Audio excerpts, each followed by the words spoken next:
Sabe? Quando você diz assim, eu preciso de você para viver, porque você me completa, porque eu te amo, tá? Existe isso? Existe. Eu tenho um paciente lá no meu consultório que tem 14, 15, 16 anos, que a mãe me liga 1 hora da manhã e fala assim, ai, saiu, não falou pra mim há um dia, falou pro senhor?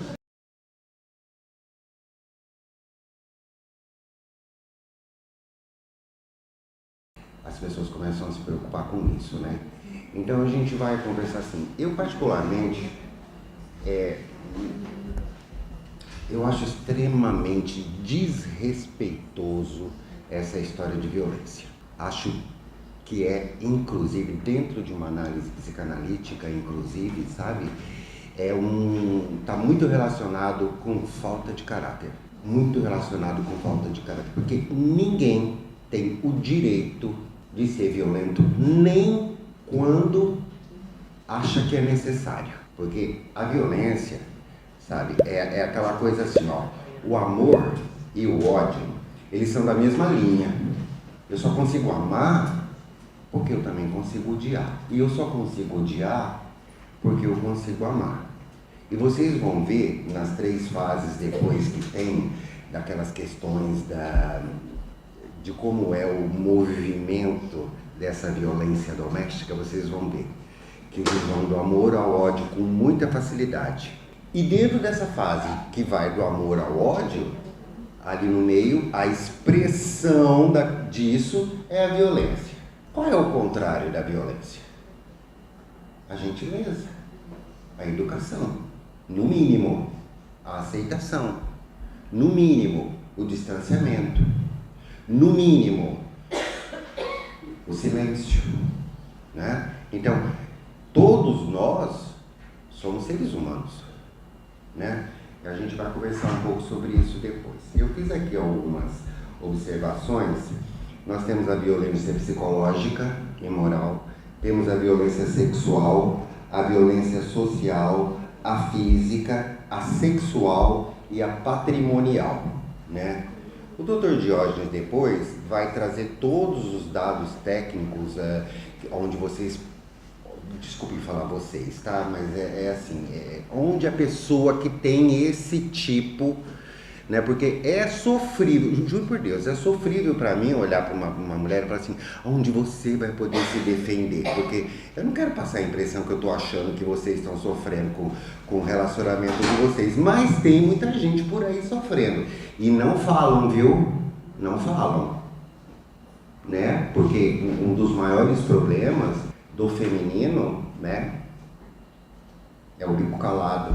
A mulher já nasceu com essa coisa, né, de ter que ficar quieta, de ter que suportar tudo. A gente vai, depois que eu falar sobre esses tipos de violência aqui e dar os dados para vocês, a gente vai fazer uma análise psicanalítica bem bacana disso, do homem, da mulher e da questão desse comportamento, tá?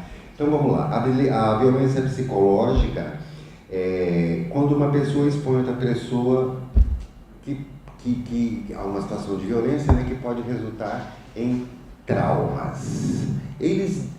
A literatura fala traumas. Na verdade, né, não são traumas, são transtornos. Por quê? Uma pessoa submetida à violência psicológica pode causar transtorno de ansiedade, transtorno depressivo, transtorno de estresse pós-traumático. Esses 3 são fundamentais, os fundamentais resultados de uma violência psicológica, tá? Agora é o seguinte, quando a gente fala em ansiedade, quando a gente fala em depressão e quando a gente fala em transtorno pós-traumático, não é só isso. Desenvolve o TOC, o transtorno obsessivo compulsivo, desenvolve o borderline, desenvolve o pânico, transtorno do pânico, né? Eu já tive uma paciente, olha só que absurdo, que na hora que estava chegando a hora do marido chegar em casa do trabalho no final do dia, ela me contou esse segredo morrendo de vergonha, né? Teve vezes que ela fazia xixi na calça, de medo, porque o marido estava chegando. Ela ouvia a voz dele, dava aquele pânico, aquele tremor por dentro, que ela ficava desesperada, não sabia o que falava, não sabia o que agir, não sabia se ia pegar a roupa, não sabia se ia preparar o jantar, não sabia se tinha que dar um beijo, se tinha que se afastar, né? E o homem era um monstro, né? Na verdade. Então, por exemplo, ameaça, constrangimento, humilhação, chantagem, tudo isso. Aí, então a gente vê, olha, tem um lado feminino e tem um lado masculino. A mulher está sofrendo tudo isso.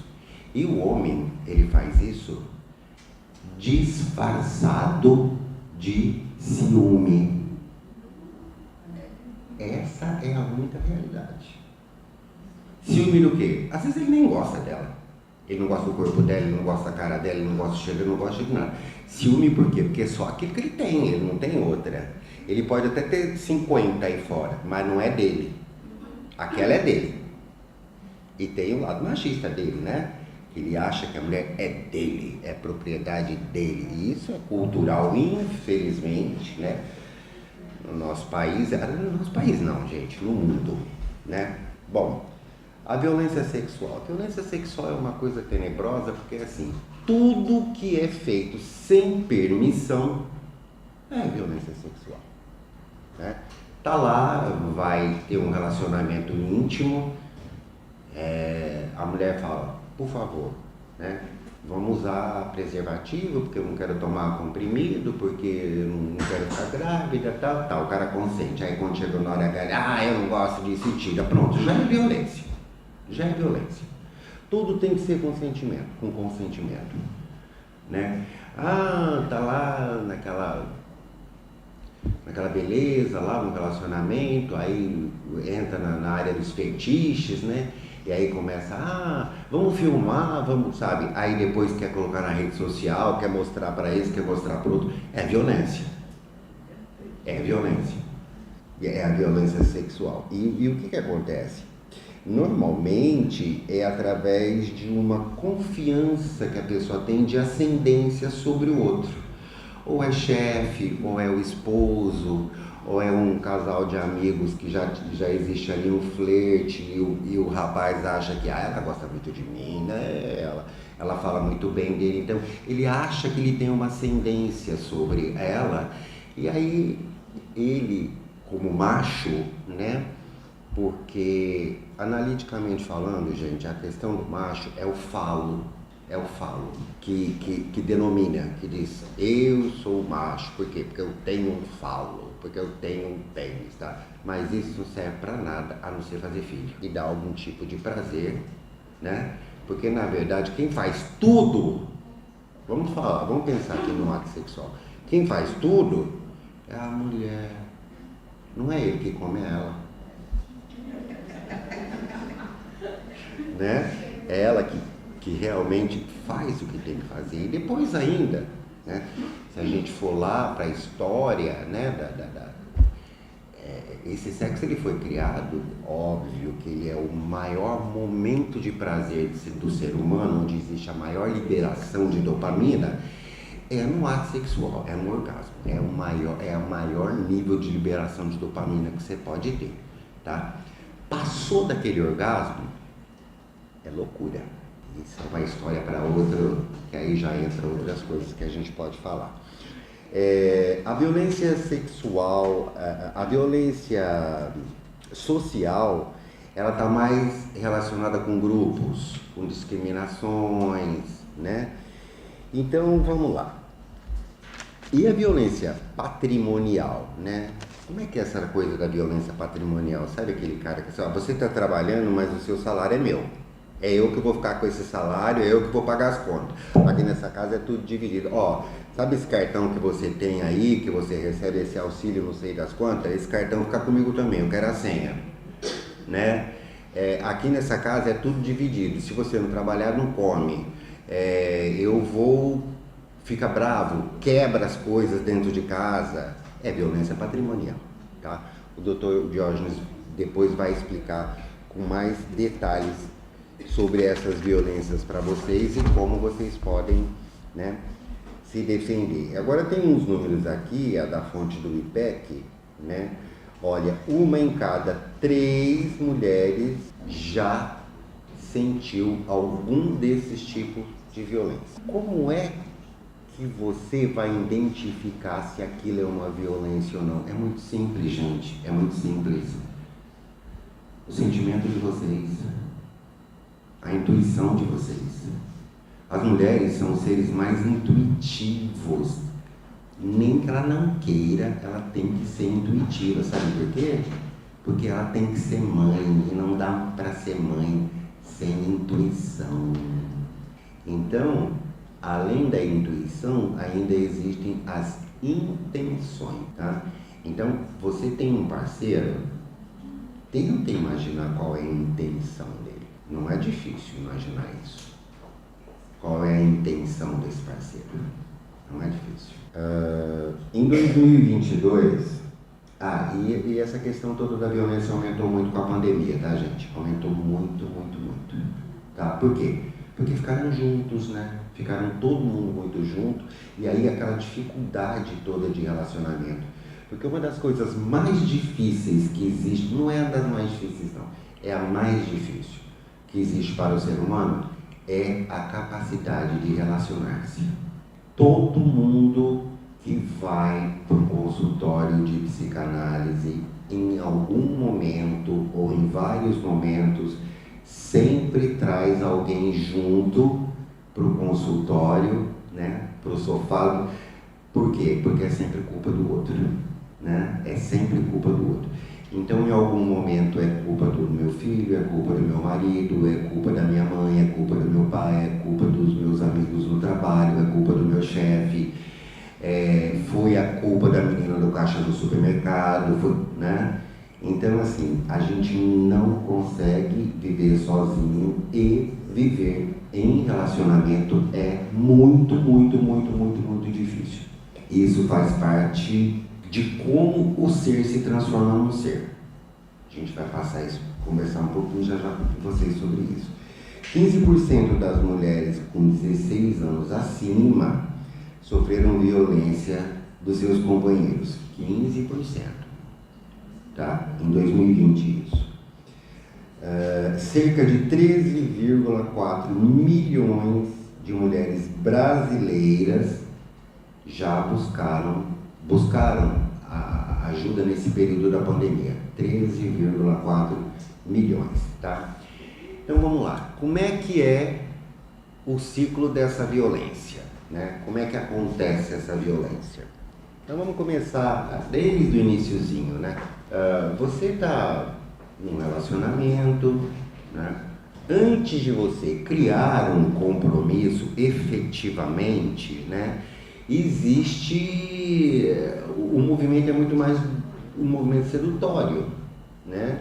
Vamos seduzir, um seduzindo o outro para começar a namorar, depois um seduzindo o outro para assumir compromisso mais sério, né? Um seduzindo o outro para tentar mudar algum aspecto da personalidade do outro que não gosta. É sempre assim, mas ainda com gentileza, porque ainda não existe um compromisso, tal. Às vezes não, né?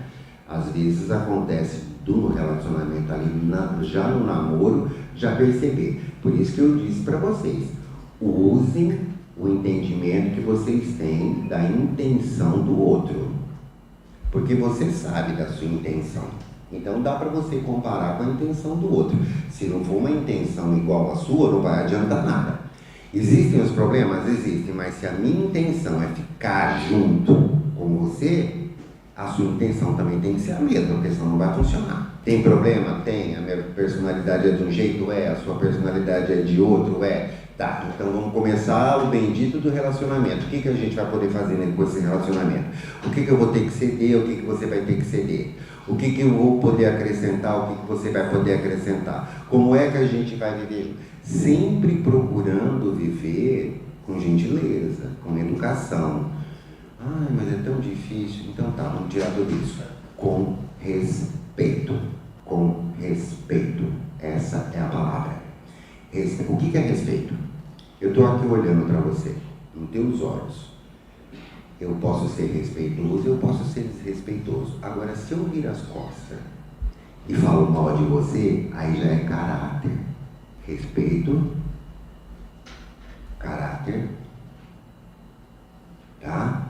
A gente vê muito isso hoje em dia nas redes sociais, né? Ah, porque pra mim ele fala uma coisa, mas depois lá por trás ele posta outra coisa, com um amigo dele ele falou aquilo, com a mãe dele ele falou aquilo outro. Então, e aí, tem caráter? Está na mesma intenção que você está? Não adianta, gente. Você é dono somente de você. Você não muda o outro. Então não é uma questão de você ser egoísta, é questão de você ter saúde mental e viver da melhor forma que você pode. Quer vir comigo? Quer sentar do meu lado? Quer ser minha companheira? Quer ser meu companheiro? Tá, vamos conversar, vamos dialogar, vamos ver quais são as intenções, vamos ver como é que as coisas funcionam, né? Agora, eu não posso de forma nenhuma deixar que ninguém, não é que ninguém mande em mim, mas que ninguém me manipule, que eu chegue num estado onde a minha saúde mental tenha problemas, né? Tipo, eu estou traumatizado com o comportamento, ele manda muito em mim, eu tenho que fazer tudo o que ele quer, né? Vocês vão ver, daqui a pouco eu vou falar para vocês como é que funciona a formação do ser, né? E se você não tiver essa formação, você não é um ser. Você só é humano, porque ninguém nasce ser humano, todo mundo nasce humano. O ser é o exercício que você tem, que você faz a vida toda para ser alguma coisa. Ser do bem, ser do mal, ser esposa, ser esposo, ser filho, ser marido, né? É esse ser que tem que virar alguma coisa, né? Daqui a pouco a gente chega lá. Então o ciclo da violência começa lá com a evolução da tensão, né? Comportamento ameaçador, ofensa, xingamento, humilhação, destruição de objetos, às vezes, né? E aí o homem, por algum motivo, né, ele tem esse tipo de comportamento. Ou você conversa com ele e diz que você não gosta desse comportamento, é muito simples. Eu amo você, mas não gosto do seu comportamento. Esse comportamento aí não é legal. Vamos comparar, o meu comportamento é igual ao seu? Não, então pronto. Por que você acha que você tem o direito de ser assim e eu não posso? Eu não quero ser assim, mas também não quero viver com alguém que é assim. E aí, olha só o que acontece com a mulher por causa dessa... A autoestima da mulher normalmente é baixa. Normalmente. Digamos que em 90% dos casos. A mulher tem um problema com a autoestima porque ela acha que se ela levantar, desculpa, tá? Isso não é generalizado, mas muitos casos são assim. Ela acha que se ela aumentar muito a estima dela, ela vai cair na vulgaridade. E não é assim, né? Então vamos lá. A mulher pensa assim, ela se sente responsável por aquele comportamento dele, pelaquela grosseria dele, né? Ela fala, ele tá cansado, ele trabalha muito, nossa... não, ele chegou bêbado, mas ele tem direito, porque nossa, ele trabalha tanto, ele só saiu para tomar umas com os amigos, eu sei que ele não estava me treinando, às vezes não estava mesmo, né? Mas chegou em casa bêbado, mudou o comportamento, o problema então é o alcoolismo, vamos resolver isso, e aí vai, fora o álcool tem a droga, né? E tem umas que falam assim, não, coitado, ele precisa ter uma válvula de escape, ele precisa explodir de vez em quando, porque, né? Olha só, gente, a submissão, a dependência emocional, sabe? Não tem necessidade. Você pode e até deve depender emocionalmente da outra pessoa, mas não pode virar doença, sabe? Quando você diz assim, eu preciso de você para viver, porque você me completa, porque eu te amo, tá? Existe isso? Existe, tá? Mas não pode virar doença. Quando é que vira doença? Quando o ciúme vira patologia, quando tem cenas de violência, quando tem, como é que a gente pode dizer, eu não quero ofender, mas vamos lá, é paranoia, sabe? sentimento que está sendo perseguido ou então está perseguindo alguém. Isso é paranoico, gente, sabe? Sabe aquela esposa que instala no aplicativo no celular do marido para saber onde que ele está andando, e também o contrário, né? A gente pode fazer isso com o filho, tudo bem, porque filho precisa, né? Mas com marido, com mulher, sabe? Aí fica complicado, né? Muito complicado. Então a primeira fase é essa. Aí depois entra para a fase de agressão, né? Que é onde vai para a porrada mesmo, né? Explosão, agressão física, agressão verbal, comportamento descontrolado, né? Então começa às vezes com um empurrão, né? Sai pra lá, Começa às vezes com um beliscão, começa com uma agressão verbal, você é feia, você é suja, eu não gosto do seu cheiro, qualquer coisa assim, né? Você é gorda, né? Começa assim. E cada vez que essa agressão acontece, ela vai aumentando. A tendência é aumentar, né? Até que chega realmente na física, né? Na parte física. Aí a mulher se sente como? Fragilizada, sem o controle da situação, né? Ela acha que ela não tem controle mesmo. Ela acha que ela não consegue fazer nada. Parece um transtorno do pânico, sabe? Ela fica ali estatizada. Quando essa minha paciente chegava a fazer xixi, quando o marido chegava, ela estava nessa situação. Aí depois, estamos num relacionamento, né? Tentei resolver isso daqui. Aí um dia, né? Vamos lá, ontem o cara chegou em casa bêbado, já estava péssimo, tal. Aí ele bate, xinga, faz isso, faz aquilo. A mulher cai, quebra o braço, fica com o olho roxo, vai pra UPA, não sei o quê. Aí, no outro dia, ele vem com um presente, ajoelha na frente dela lá, né? Toda destruída, destroçada, e ele na frente, ai, me perdoa, você sabe que eu não sou assim, que isso não fui eu, não vai acontecer mais. Você lembra de como a gente era feliz quando a gente namorava, não sei o quê? E ela acredita.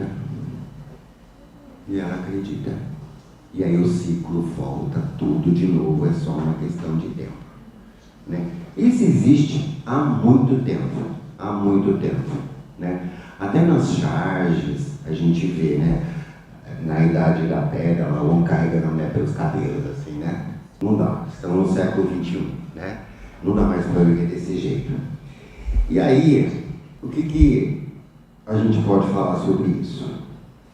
Fazendo agora uma análise bem psicanalítica da história. O ser humano, ele não nasce ser humano, ele nasce humano. E o exercício dele a vida toda é ser alguma coisa. Ou ele pode ser do bem, ser do mal, né? Por exemplo, uma criança, tudo isso é de uma forma bastante inconsciente, mas quando a gente entra para a vida adulta, isso a gente tem que ter consciência disso. Por quê? Porque é na vida adulta que eu vou aprimorar isso, tá? Então, por exemplo, a criança, inconscientemente, ela sabe que ela tem que ser criança. Então ela sabe que o objetivo dela é brincar, é conhecer os coleguinhas, é ser bem tratado pela mãe. Só que a mãe já vai colocando umas coisinhas ali, né? A mãe e o pai, você tem que me obedecer, você tem que me ajudar em casa, não pode falar palavrão. E ele já vai entendendo subliminarmente que ele não pode falar palavrão, que ele tem que ajudar a mãe em casa. Ou seja, eu sou uma pessoa que ajuda a mãe, eu sou uma pessoa que não fala palavrão. Então, começa aí a formação do ser. Quando alguém fala isso para ele, ele fala assim, não, eu não sou assim, não, eu sou assim. Aí ele entra quando ele tem 7 anos de idade, completa a personalidade dele.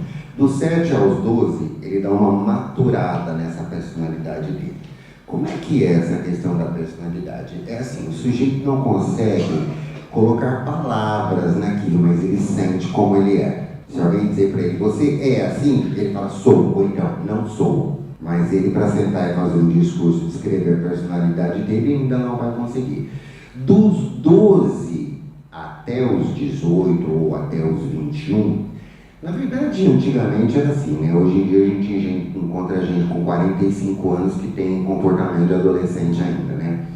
Mas, normalmente, essa fase da adolescência é onde tem um transtorno de conduta. O que é o transtorno de conduta? Ele tem uma conduta que vai contra tudo que ensinaram para ele na infância.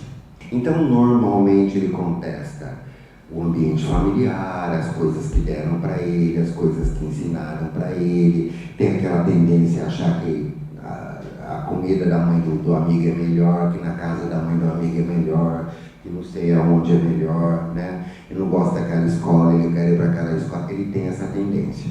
É um momento muito difícil para um marido e uma mulher, um pai e uma mãe, porque se não tiverem um entendimento bacana do que é o relacionamento deles, do que é criar um filho, para que o filho seja alguma coisa, num futuro muito próximo, eles vão entrar nessa violência de novo. Porque como é que começa isso?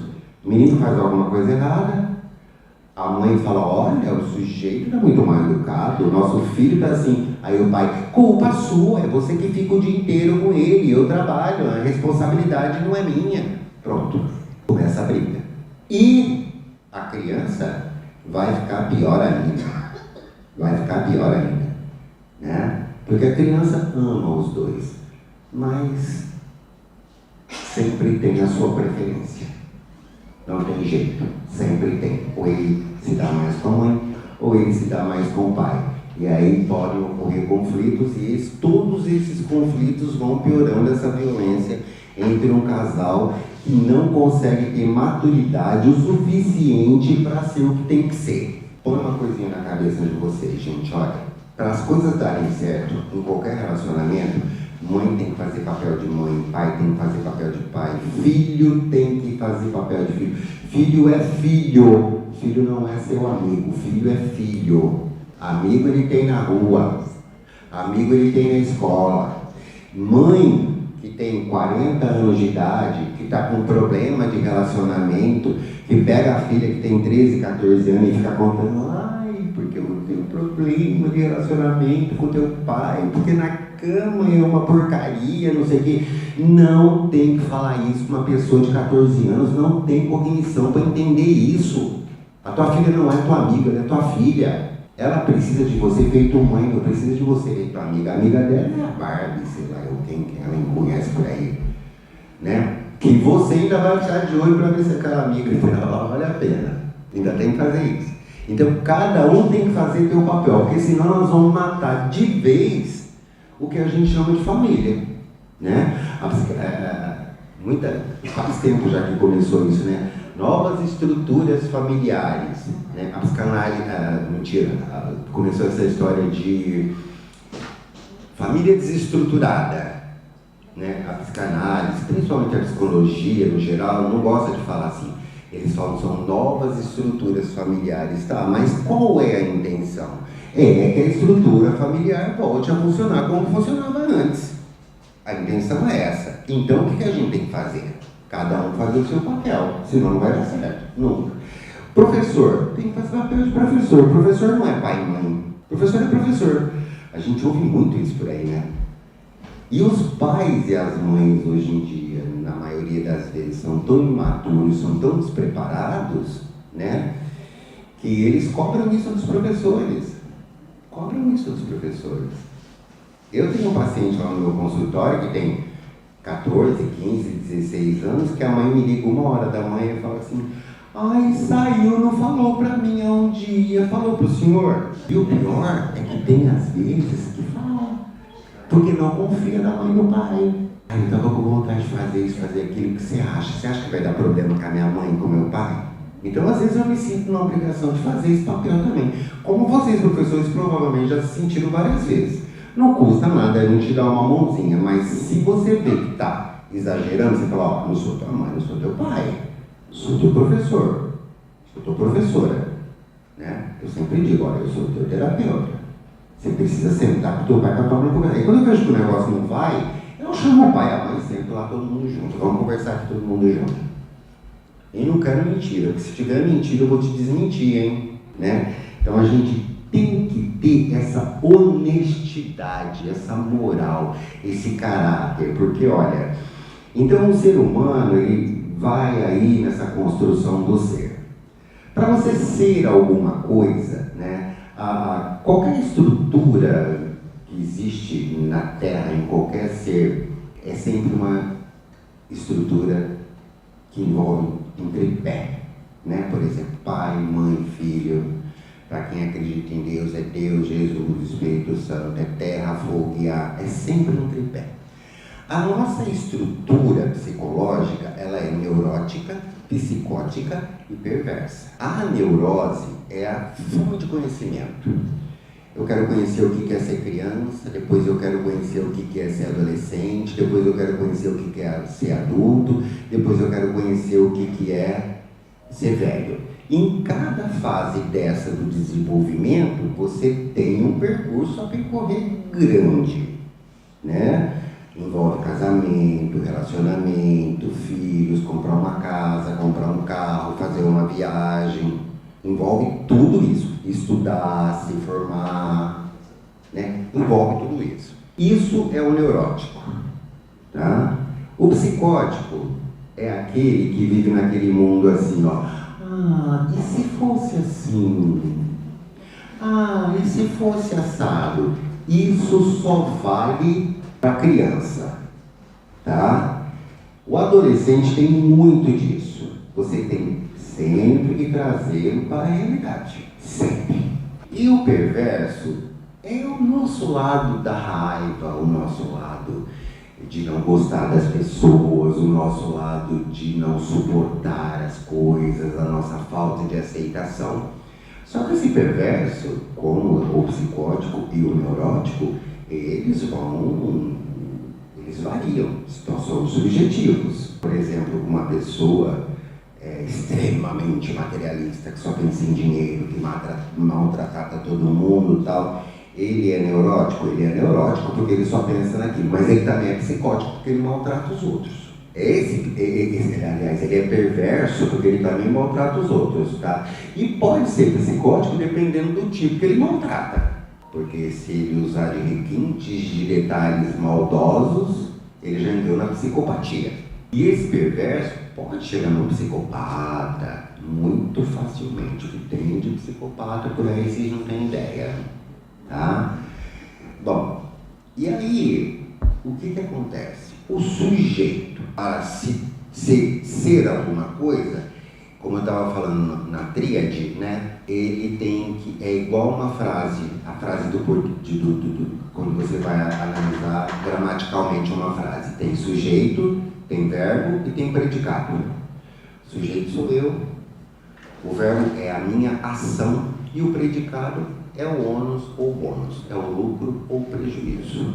Essa ação que eu vou ter é que vai fazer esse sujeito ser alguma coisa.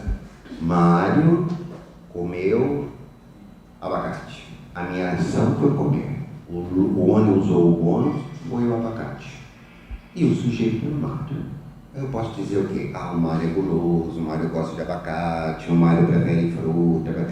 Então eu sou alguma coisa, tá? Um exemplo bem simples, bem simples. E como é que é a formação desse ser? Tem uma regrinha. O ser, para se constituir um ser, ele tem que ser autor, autônomo, responsável e livre. Eu sou autor da minha vida. Nunca esquecendo que a gente vive num contexto social, mas eu sou autor da minha vida. Eu sou autônomo. Quando eu não soube fazer, eu pedi ajuda, mas eu fiz isso de uma forma autônoma. Detalhe, para você conseguir a sua autonomia, qualquer tipo de autonomia que você fizer na vida, a primeira tem que ser financeira, senão não vai funcionar. Responsável. O que é responsabilidade? Responsabilidade é uma coisa, obrigação é outra. Pagar conta de energia um dia não é responsabilidade, é obrigação. Ser honesto com os outros não é responsabilidade, é obrigação. A responsabilidade é quando você é honesto com você mesmo e você banca o predicado. Eu fiz isso, deu certo. A responsabilidade de ter dado certo foi minha. Eu fiz isso, deu errado. Ai, a responsabilidade continua sendo minha, não adianta eu ficar culpando ninguém. E eu sou livre para transitar na autoria da minha vida dessa forma. É assim que você se constitui um ser autor, autônomo, responsável e livre. Pensa sempre sobre isso quando você quiser potencializar o que você quiser ser dentro de você. Naquela tríade, né, nós temos o ego, o superego e o id. O ego é o que eu sou, o que todo mundo vê. O id é o nosso inconsciente, que não é uma caixinha de Pandora escura, preta lá atrás, que esconde as coisas da minha mente. Não é não. O nosso inconsciente está sempre aqui na nossa frente, nos atrapalhando na vida. Ai, eu não devia, meu Deus, eu pensava de um jeito e fiz do outro. Agora nós temos o superego. O superego é a nossa proteção. O que é o superego? Ah não, isso eu não posso. Ah não, eu tenho moral, eu tenho caráter, eu não vou fazer isso. Né? Puxa vida, eu até fiz, mas me arrependi, eu não posso fazer isso de novo. Esse é o meu superego, é o que me protege. Imagine como está sendo formado o superego dessa criançada hoje em dia, porque eles podem tudo. E não vamos só falar hoje em dia. Tem muita gente que sofre violência porque ela casou com um sujeito que não tem o mínimo de superego. Não sabe a moral, o caráter, a ética, o bom costume. É tudo superego. Tudo superego, tá? Então, voltando a falar de violência física, mental, patrimonial, ninguém tem o direito de ser violento com ninguém. Quando você não souber o que falar, fica quieto e distancia. Silencia e distancia, porque essa é a única forma que tem de apaziguar uma situação. É a única forma, tá? Porque se você bate de frente, piora a situação. E depois, com calma, senta e coloca o seu superego para funcionar. O que está certo, o que está errado, o que é bom, o que é ruim. A mulher precisa entender que essa é a constituição dela, não tem jeito, né? A mulher, desde quando ela nasceu, ela sempre foi, digamos assim, ela está abaixo, todo mundo acha, né? Ela tem que trabalhar, ela não pode estudar, ela conseguiu o direito a votar faz pouco tempo, ela não pode fazer faculdade, ela tem que... Não. Ela não pode jogar futebol, essa é coisa de homem, né? Então é assim, não é nada disso. Não é absolutamente nada disso. Eu sei que foi difícil, que foi complicado para que muitas de vocês chegassem nesse patamar hoje em dia, né? Mas não permitam que ninguém faça. Olha, os números estão aí. As mulheres, elas são... o número de mulheres formadas em terceiro grau na faculdade é muito maior que o dos homens. Hoje em dia já está quase... Eu sou de São Paulo, por exemplo, eu trabalhava numa empresa que, para os cargos de alto nível, ele preferia mulheres. E olha que ele era americano, o dono da empresa. Ele preferia mulheres. Porque eu confio, mulher não mente. Quando ela mente, ele falava assim, quando ela mente é muito fácil de descobrir. Né? Porque ele também era machista e americano ainda por cima e judeu, bom, enfim, deixa eu falar. Aí, então, é aquela coisa que você precisa entender qual é a diferença entre um homem e uma mulher, só isso. A diferença é física, não é cognitiva e muito mais emocional, tá, gente?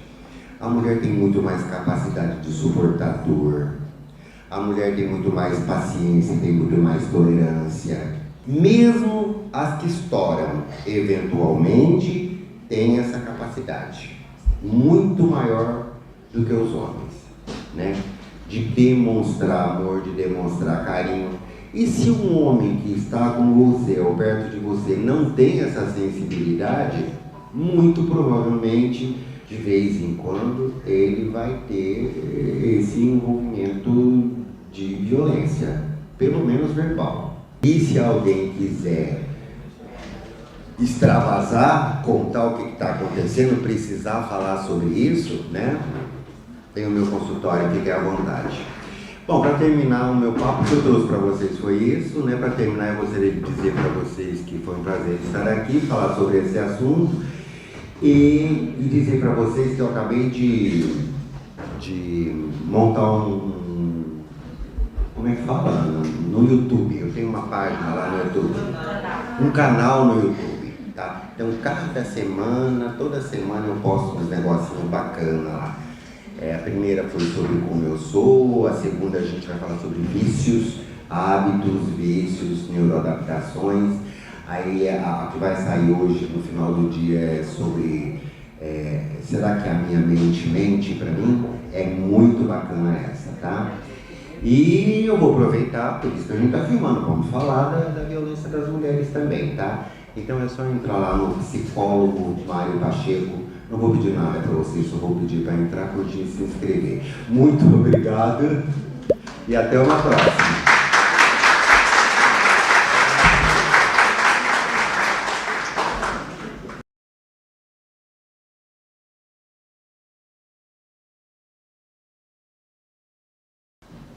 Não seria bem uma pergunta, né? Eu queria só reforçar, né, para todos que estão aqui, inclusive para os adolescentes, né, que chegaram depois, os canais, né, que hoje a gente conta com vários canais de denúncia. E isso é muito importante, né, a questão do batalhão, né, da Maria da Penha, as delegacias especializadas, que hoje a gente já tem aqui em Maceió, os centros de referência especializados de assistência social, né, que são os CREAS. Hoje em Maceió nós temos 5, e a gente pode fazer essa denúncia, né, não só a mulher, como um vizinho, um colega, alguém que perceba. A gente percebe hoje muito, principalmente nas redes sociais, o quanto a mulher ela é. Aquela mulher fez uma denúncia contra uma pessoa famosa, né, principalmente famosa. E ela se torna o alvo da perseguição. Ao invés de ser o homem, né, que fez o errado, ela que se torna. Então, nós, mulheres... Eu tenho 2 perguntas. A primeira é para o Mário. Qual é o impacto que a violência doméstica ela tem na criação dos filhos? O que é que um filho que nasce dentro dessa família, que tem a violência já com o dia a dia mesmo, qual é o impacto que isso tem na formação cognitiva, na formação psicológica dele? Boa pergunta, Ana. E a segunda pergunta que eu tenho é para o Dr. Diógenes, que é se a gente vê muitos casos que muitas vezes os agressores eles já têm medidas protetivas e mesmo assim um homicídio ou uma agressão maior acontece. Eu gostaria de saber se hoje o legislativo, o executivo, os 3 poderes de alguma forma, se eles já estão trabalhando a respeito e de uma forma para respaldar melhor a mulher diante desse tipo de violência. Porque a gente sabe que muitos e muitos dos agressores, eles são violentos seguidamente. É recorrente a violência dentro do relacionamento, né?